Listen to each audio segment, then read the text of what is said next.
આ જિંદગી જીતવાની જડીબુટ્ટીમાં પ્રથમ વાત છે દરેક માટે પ્રેમ, દરેક માટે સદભાવના. કોઈનું ખરાબ શું બોલવું, કોઈના માટે ખરાબ શું ભાવના રાખવી. છેવટે ના થતું હોય તો એટલું એટીટ્યુડ રાખે કે ઈઝી, આઈ એમ આઈ, સિમ્પલ, એ છે, હું છું, એનું જીવન જીવે છે, આપણે આપણું જીવન જીવીએ છીએ. એને કઈ મદદની જરૂર હશે તો કરશું, અનુકૂળતા હશે તો આપણે કઈ એની મદદની જરૂર હશે તો માંગી લેશું. દરેક વ્યક્તિ સારી છે, સાચી છે, એવો બેઝિક વિચાર તો રાખવો પડે ને. વ્યક્તિની માન્યતા ગમે તે હોય, વ્યક્તિના રીતિ રિવાજ ગમે તે હોય, એ છે, આપણે છીએ. દરેક વ્યક્તિ પ્રત્યે આદર છે, દરેક વ્યક્તિ પ્રત્યે સદભાવના છે. આ જિંદગી જીતવાની જડીબુટ્ટીની પ્રથમ અગત્યની વાત છે. આમે તમારા પડોશીના ઘરે તમારી પાસે મારુતિ અને બાજુના ઘરમાં હુન્ડાઈ કાર આવે કે મર્સિડીઝ બેન્ઝ આવે, તમે જોઈ અને તમને ઈર્ષાથી તમે બળો, તેમાં કે એની મર્સિડીઝ બળી જવાની નથી. અને એને ખબર પડશે કે મારી મર્સિડીઝ જોઈને બળે છે, તેને તો વધારે સેલ્ફ મારીને 2 દિવસમાં વધારે ચાલુ કરશે. આપણા ઈચ્છવાથી, આપણા કહેવાથી કોઈનું ક્યારે ખરાબ નથી થતું. આટલી નાની બેઝિક વાત પણ આપણે ના સમજીએ ને તો આપણે મહામૂર્ખ છીએ. કે હું કોઈ વ્યક્તિ પ્રત્યે ગમે તેટલી ઈર્ષ્યા કરું, એનું ગમે તેટલું ખરાબ કરવાનો પ્રયત્ન કરું, ગમે તેવું ખરાબ ઈચ્છું, એ થવાનું જ નથી. અને એ થતું હતું તો ભગવાન જેવો પાવર આપણને ના આવી જાત. પણ એ ભગવાને કંટ્રોલ રાખ્યો છે. એટલે દરેક પ્રત્યે સદભાવના રાખવી. અને આ સાયન્ટિફિકલી પ્રૂવ છે. યુનિવર્સિટી ઓફ કોલંબિયામાં રિસર્ચ થઈ કે તમે કોઈના પ્રત્યે સદભાવ રાખો, એમાં ગ્રુપ્સ જે ક્રિએટ થાય, એમાં ગ્રુપને કહેવામાં આવ્યું તમારે રોજ લોકોનું હિત ચિંતવવાનું. મારા પડોશીનું સારું થાય, મારા પેલા મિત્રનું સારું થાય, આખું લિસ્ટ.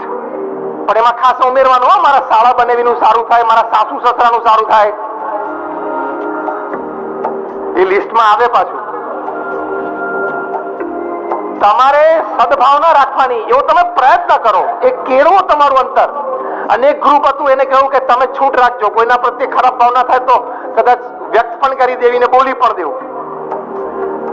20 વર્ષ પછી ફરી વખત સર્વે, એટલે રેગ્યુલર સર્વે થતો, પણ 20 વર્ષ પછી કન્ક્લુઝન રિપોર્ટ તૈયાર થયો.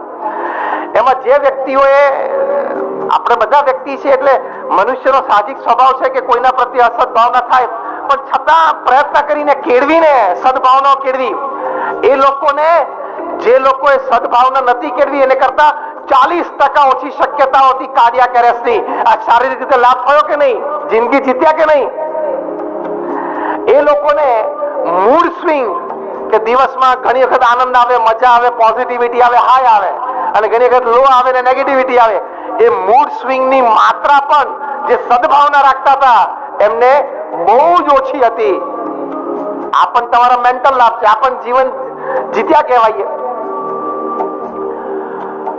તો પ્રમુખ સ્વામી મહારાજનું આ જીવન સૂત્ર, કદાચ તમને આજની વાતમાં કઈ યાદ ના રહે તો આ 2 વાત લઈને જજો.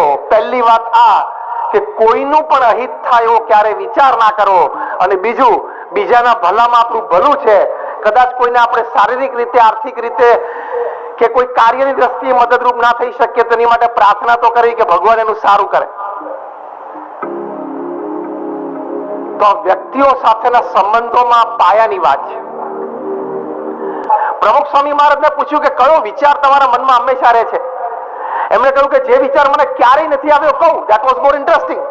આપણને કોઈ પૂછે કે કયો વિચાર તમને ક્યારેય નથી આવ્યો, તો પકડાવવું જોઈએ ને. પહેલા જે આવતા હોય ને જ પકડાતા. પ્રમુખ સ્વામી મહારાજે કહ્યું જે વિચાર મને ક્યારેય નથી આવ્યું કહું. તો કે કો. પ્રમુખ સ્વામી મહારાજ બોલ્યા, I am quoting him not just word to word but letter to letter. હા, શબ્દશઃ નહીં, અક્ષરશઃ એમને કોટ કરું છું. પ્રમુખ સ્વામી મહારાજ બોલ્યા, કોઈનું પણ અહિત થાય એવો વિચાર મને જીવનમાં ક્યારેય નથી આવ્યો. આ જિંદગી જીતવાની જડીબુટ્ટી. દરેક પ્રત્યે સદભાવ, એમનું જીવન સૂત્ર જ હતું. બીજાના સુખમાં આપણું સુખ. આ એક જીવન સૂત્ર ઉપર તો શતાબ્દી મહોત્સવના ત્યાં ગ્રાઉન્ડ ઉપર જે પ્રદર્શનો ઉભા થવાના છે, એમાં આખું એક પ્રદર્શન 2000 ની સિટિંગ કેપેસિટી જર્મન ડોમ ઉભો થઈ ગયો. In the good of others. બીજાના સુખમાં આપણું સુખ, બીજાના ભલામાં આપણું ભલું, બીજાના ઉત્કર્ષમાં આપણું ઉત્કર્ષ. આ રિયલ સ્ટાર છે, રિયલ હીરો છે, રિયલ આઈડલ છે. તો જિંદગી જીતવાની જડીબુટ્ટીમાં આવા મહાપુરુષો પાસેથી એક આ વાત, પ્રથમ અગત્યની વાત,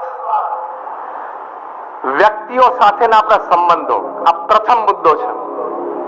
યોર રિલેશન્સ વિથ પીપલ. મેનેજમેન્ટની દ્રષ્ટિએ જીવનમાં સફળતા, કોર્પોરેટ્સમાં નફો અને તમારા વ્યવહારિક સેટઅપમાં તમારી પ્રમોશન, પ્રગતિ નું મુખ્ય કારણ એ તમારા વ્યક્તિઓ સાથેના સંબંધો છે. તમારી મહેનત, આવડત અને તમારું રિઝલ્ટ, પ્રોડક્શન એ તો છે જ. વ્યક્તિઓ સાથેના સંબંધથી માણસને જિંદગીમાં સંતોષ અને આનંદ પ્રાપ્ત થાય છે. આ સ્ટેટમેન્ટ સાથે તમે સહેમત છો? Just rays your hands. Thank you. વ્યક્તિઓ સાથેના તમારા સંબંધો લાગણીશીલ હોય તો તમને જીવનમાં સંતોષ અને આનંદ પ્રાપ્ત થાય છે. એ પ્રથમ મુદ્દો છે કે જિંદગી જીતવાની આ જડીબુટ્ટી છે. 1992ની સાલમાં જ્યારે સ્વામિનારાયણ અક્ષરધામનું ઉદ્ઘાટન થયું ગાંધીનગરમાં, પ્રમુખ સ્વામી મહારાજ ત્યાં બિરાજમાન હતા. આ ઉત્સવના દિવસો દરમિયાન જ ત્યાં BAPS સંસ્થાના નિમંત્રણથી એક બહુ જ સિનિયર કાર્ડિયોલોજિસ્ટ મુંબઈના હતા ડોક્ટર GS સૈનાની, ગુરુમુખ સાજનમલ સૈનાની એ પધારેલા. ત્યાં પ્રમુખ સ્વામી મહારાજના ઉતારે સાયમ સભા પૂર્વે એમની વ્યક્તિગત મુલાકાત હતી. એ રૂમમાં પ્રવેશ્યા. 2-4 જણા જે મરનારા હતા મળી રહ્યા હતા.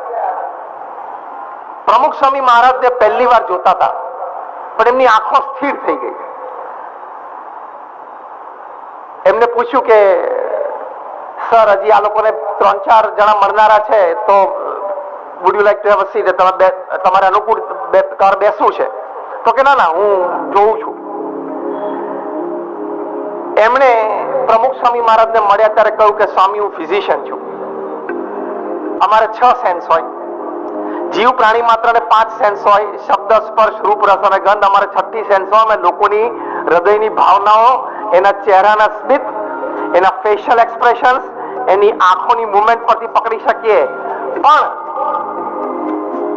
હવે સાંભળજો, પણ આજે મારી 6th સેન્સ પણ તમે જે પ્રેમથી, હૂંફથી, મદદ કરવાની ભાવનાથી અને કરુણાથી લોકોને મળી રહ્યા છો ને, એ પકડી ના શકે.